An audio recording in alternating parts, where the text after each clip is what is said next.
एक मुखी से लेकर 14 मुखी तक रुद्राक्षों का वर्णन। और स्कंद पुराण में एक मुखी से लेकर 21 मुखी तक रुद्राक्षों का वर्णन। कौन सा रुद्राक्ष क्या फल देता है, कितना असर करेगा कौन सी चीज पर, एक एक चीज का महत्व शिव पुराण के अंतर्गत आता है। एक एक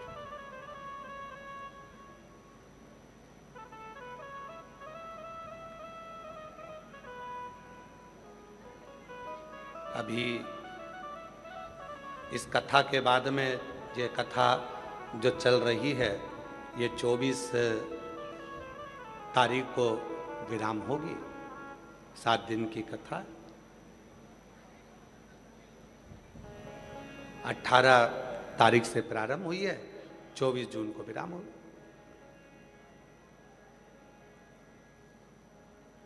उसके बीच में अभी इसके बाद तो एक अनुष्ठान है बाबा का, इसलिए कथा को थोड़ा सा पीछे की ओर लिया, कुबेरेश्वर धाम का।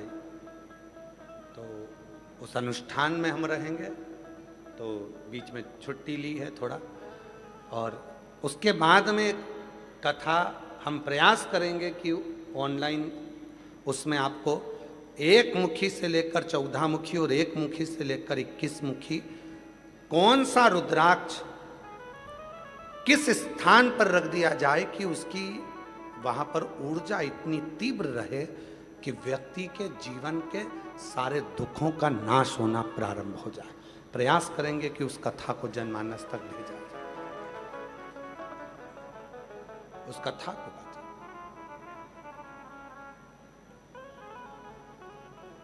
और 24 जुलाई से 29 जुलाई तक गुरु पूर्णिमा महोत्सव सीहोर कुबेरेश्वर धाम पर तो है। 5 दिवसीय शिव पुराण की कथा 24 से 28 जुलाई तक चलेगी। उसके बाद में 29 जुलाई को गुरु दीक्षा शिव दीक्षा महोत्सव रहेगा। फिर 30 तारीख से श्रावण चालू हो जाएगा, बाबा की कावड़ प्रारंभ हो जाएंगी। 1 महीने का कुबेरेश्वर धाम का कावड़ मेला प्रारंभ हो जाएगा। लोग जल भर कर लाएंगे, बाबा को चढ़ाएंगे। और जो कुबेरेश्वर धाम की मूल कावड़ प्रदोष की जो जाती है, जिस कावड़ को हम स्वयं साथ में लेकर चलते हैं, सुबह 9 बजे 25 अगस्त को वो कावड़ भौम प्रदोष, मंगल प्रदोष के दिन, भौम प्रदोष के दिन सुबह 9 बजे माँ सीवन तट से प्रारंभ होकर कुबेरेश्वर धाम तक 11 किलोमीटर बाबा के नाम का घोष करते करते चलेगी। तो अब की बार 2026 की जो कावड़ है, भौम प्रदोष के दिन 25 अगस्त के दिन, प्रदोष के दिन सुबह 9 बजे सीवन माँ के तट से चालू होकर सीधे कुबेरेश्वर धाम 11 किलोमीटर पैदल पैदल चले। तो जो कावड़ में आने वाले हैं वो लोग भी आएंगे, और साथ में जो 1 महीने की कावड़ भरने वाले हैं, जब आपका मन करे तब अपने धाम जाकर बाबा को जल चढ़ा सकते हैं। शिव तत्व, शिव की प्राप्ति का केंद्र बिंदु है आपका एक विश्वास, एक भरोसा।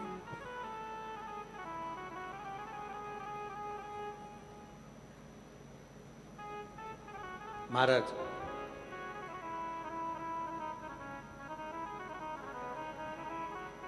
दुनिया के और सती कौन?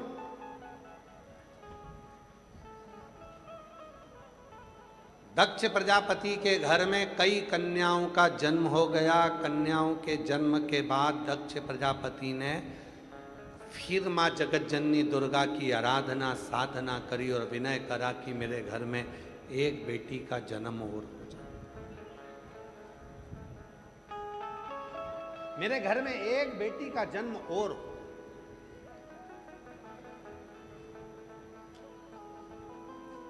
तब माँ जगतजननी दुर्गा माता ने, जगतजननी माँ वैष्णव रानी ने, माँ जगतजननी दुर्गा भवानी ने, ज्वाला देवी ने, माँ चिंतपूर्णी, माँ मनसा, माँ कांगड़ा, माँ ज्वाला,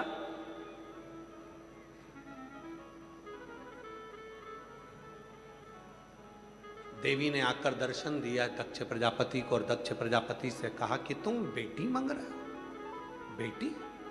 हाँ, एक बेटी मेरे घर में और हो जाए।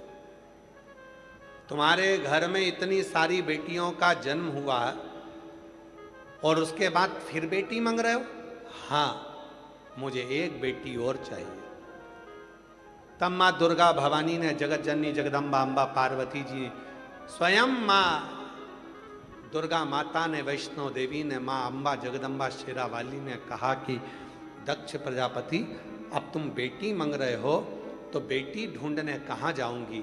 मैं खुद तेरे घर में बेटी बनकर जन्म लूंगी। पर सुन दक्ष प्रजापति, मैं बेटी बनकर आ तो जाऊंगी, पर तू मुझे पहचान नहीं पाए,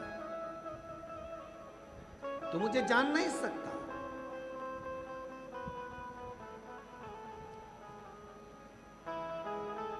एक ने जाए तो शिवजी असुरों की बात को जानते। बढ़िया है रिंकू, साधुता तुमको।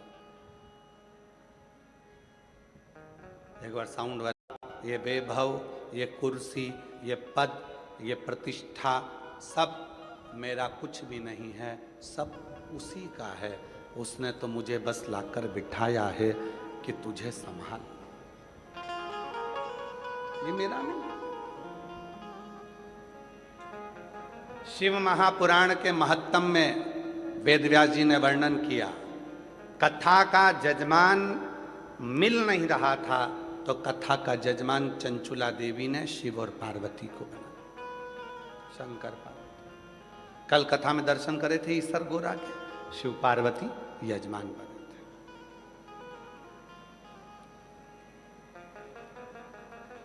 कथा बांचने वाला कोई नहीं मिल रहा था। चंचुला देवी देवऋषि नारद जी के पास जाकर बोलती हैं कि आप कथा कर दो। देवऋषि नारद जी ने कहा, मैं कथा नहीं कर सकता क्योंकि मुझे श्राप लगा है, मैं एक जगह पर बैठ नहीं सकता, इसलिए मैं कथा नहीं बांच सकता। हाँ, कथा सुनने के लिए आऊँगा। तो कहा, कथा भी नहीं सुन पाओगे, बार बार जाना आना लगा रहेगा क्योंकि तुमको श्राप लगा है कि तुम एक जगह बैठ नहीं सकते।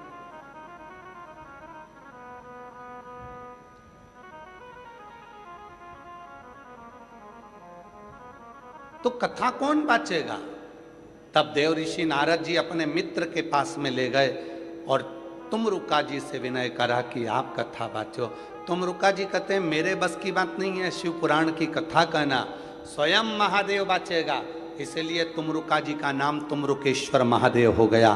तुमरुका जी शिव का एक आनंद भाव लेकर कथा के रस तत्व को बांचना प्रारंभ कर। जजमान कौन बना? शिव पार्वती। कथा कौन बांच रहा है? शंकर जी। कथा कौन सुन रहा है? शिव जी।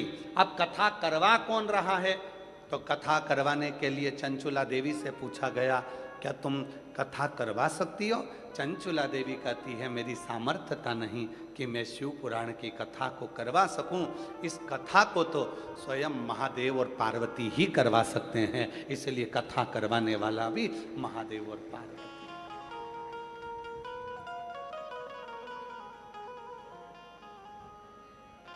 हम जब परसों आए शाम को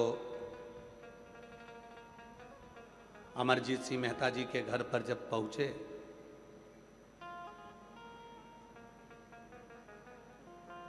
बड़ा भाव है इनका, बड़ा स्नेह, बहुत भाव।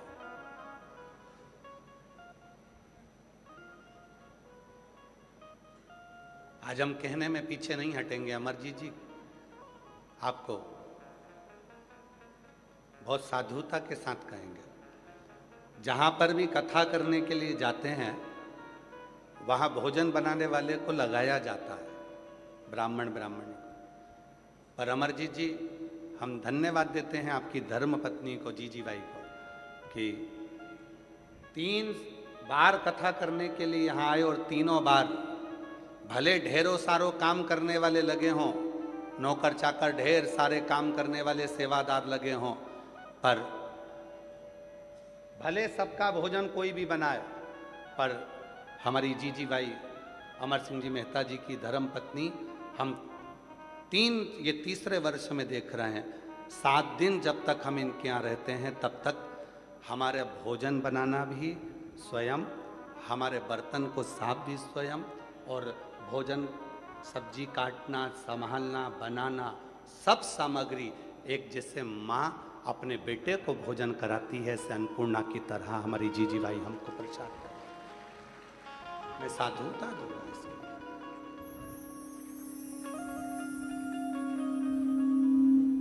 एक स्नेह, एक प्रेम। सवेरे विकास पंडित जी ने इनसे पूछ लिया, आप किसके लिए भोजन बना रही हो? गुरुजी के लिए? माताजी? तो माताजी कहती है नहीं नहीं नहीं, जो गुरुजी के ऊपर ठाकुर जी बैठे हैं, शंकर जी बैठे हैं, शालिग्राम जी बैठे हैं, हम तो उन भगवान के लिए भोजन तैयार करते हैं, और वो भोजन जब भगवान पा लेते हैं तो उस भोजन में ऐसा स्वाद आ जाता है, स्वयं प्रसाद बन जाता है। ये उनके हृदय का भाव। आज हमें विकास जी बता रहे थे तो हमने कहा कि ये भीतर जो शिव बैठा, भीतर जो शंकर बैठा, ये उसकी प्रसन्नता, ये उसकी आनंद।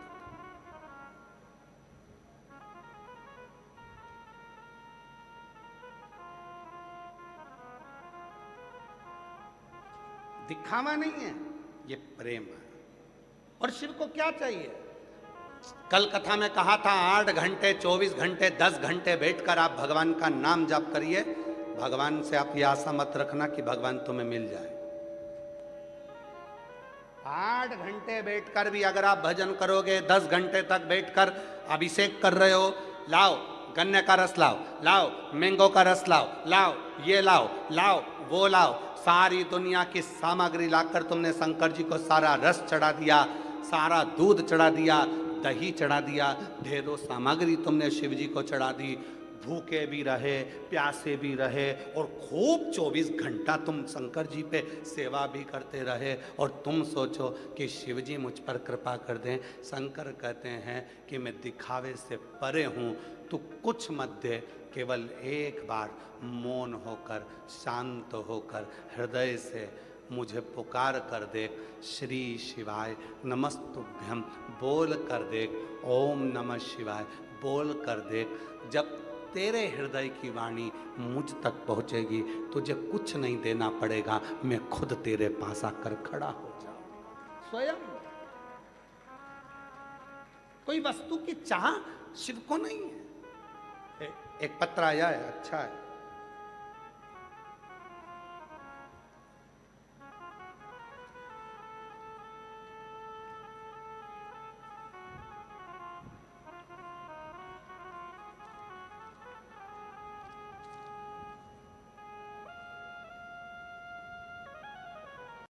भस्म लगा लें, उससे शिव के भक्त नहीं होते। शिव के भक्त बनने के लिए सबसे ज्यादा जरूरी है हमारा मौन होना, हमारा चुप रहना, हमारी शांति। और कर्पूर घोरम करुणावतार संसार सारम भुजगेन्द्रहारम सदा वसंतम हृदयारविंदे भवं भवानी सहितं नमामि। कर्पूर घोरम करुणावतारम संसार सारम भुजगेन्द्रहारं सदा वसंतं हृदयारविंदे भवं भवानी सहितं नमामि। शिव के भक्त होने के लिए दिखावे की जरूरत नहीं पड़ती।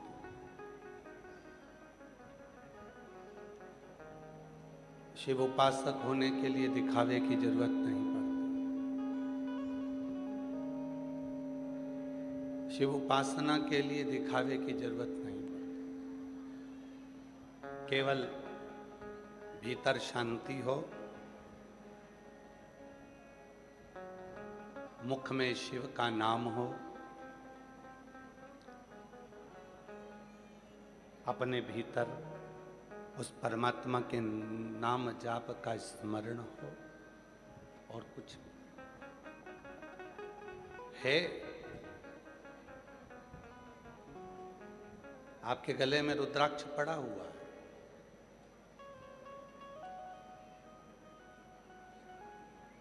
मुझे विश्वास है कि जितने भी मेरी भटिंडा की जीजियां बैठी हुई हैं, जितने मेरे जीजा बैठे हुए हैं, जितने मेरे भटिंडा की जीजा बैठे हुए हैं, जितनी बेटियां बैठी हैं, जितने बेटा बैठे हैं, जितने मेरे बुजुर्ग माँ बाप बैठे हैं, मुझे उम्मीद है कि आप अपने गले का रुद्राक्ष निकाल कर किसी को दिखाते थोड़ी ना होगे कि मैं रुद्राक्ष पहनी। दिखाते हो क्या? आप दिखाते हो किसी को? बीच के पंडाल वालों, किसी को दिखाते हो? तिजोरी में रखा हुआ धन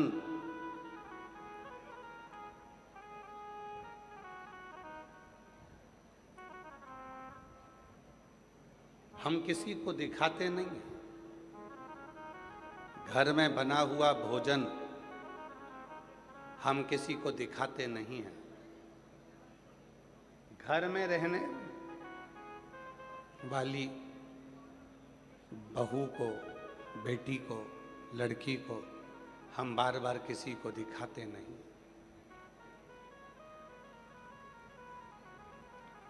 उसी तरह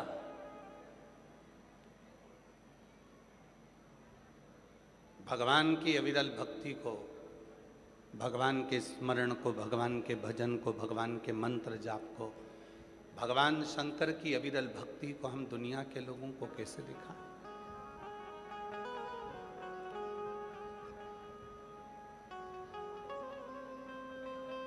ये दिखाने का विषय नहीं है। पीछे क्या कर रहा है? ये दिखाने का विषय नहीं है। ये भजन का विषय, स्मरण का विषय, मंत्र जाप का विषय है, नाम जाप का विषय।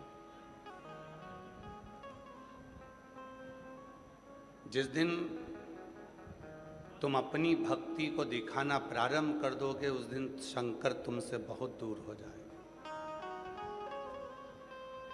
शिव आपसे बहुत दूर हो जाएगा।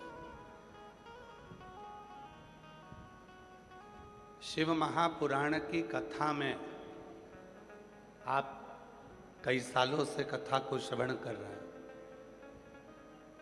हमें भी शिव की कृपा से कथा करते करते 30 साल के ऊपर हो गया। पर पूरी शिव महापुराण की कथा में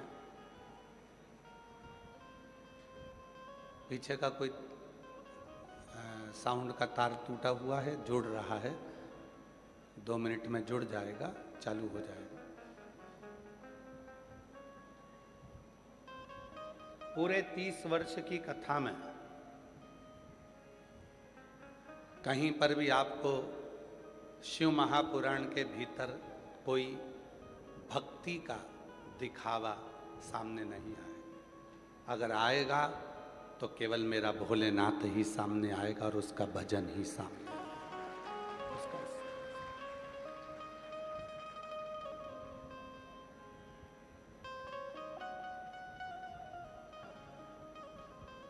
भगवान ब्रह्मा जी के पास में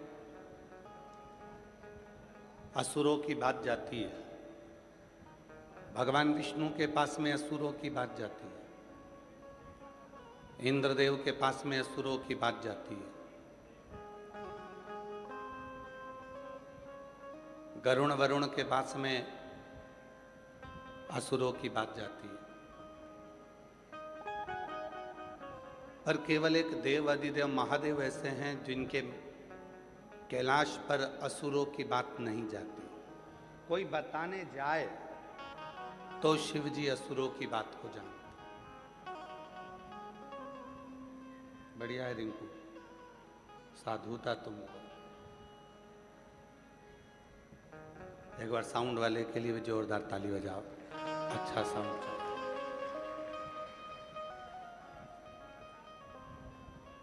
असुरों के।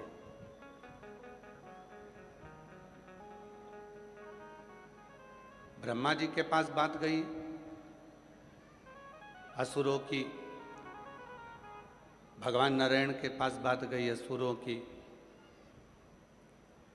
पर शिव जी के पास असुरों की बात नहीं जाती। असुर ब्रह्मलोक पर आक्रमण करते हैं, असुर वैकुंठ लोक पर आक्रमण करते हैं, असुर इंद्र लोक पर आक्रमण करते हैं, पर असुर कैलाश पर आक्रमण नहीं करते। कैलाश पर जाते ही नहीं। क्यों? क्योंकि असुरों को भी मालूम है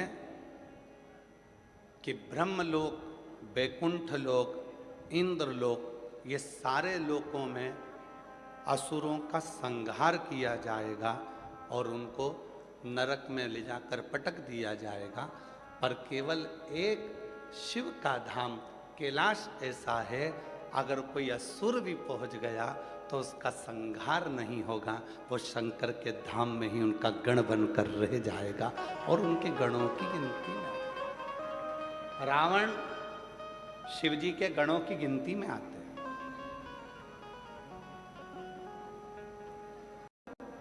वो भी शिव के गणों की गिनती में आ जाता है। भस्मासुर, वो भी शिव जी के गणों की गिनती में आ जाता है। एक एक असुर जितने भी हुए, जितने भी असुर हुए, वो सब भगवान शंकर के गणों की गिनती में आ गए। गणों क्यों? क्योंकि मेरा भोले बाबा एक ऐसा भोलेनाथ, मेरे शिव ऐसे हैं, पापी से पापी जीव को भी वो तार देते हैं और अपना बनाकर अपनी शरणागति में रख लेते हैं। वो शिव है, वो शिव।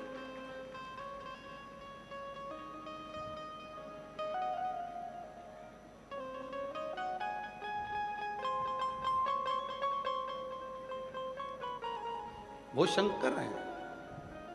ये इसीलिए कहते हैं किस्मत वालों को मिलता है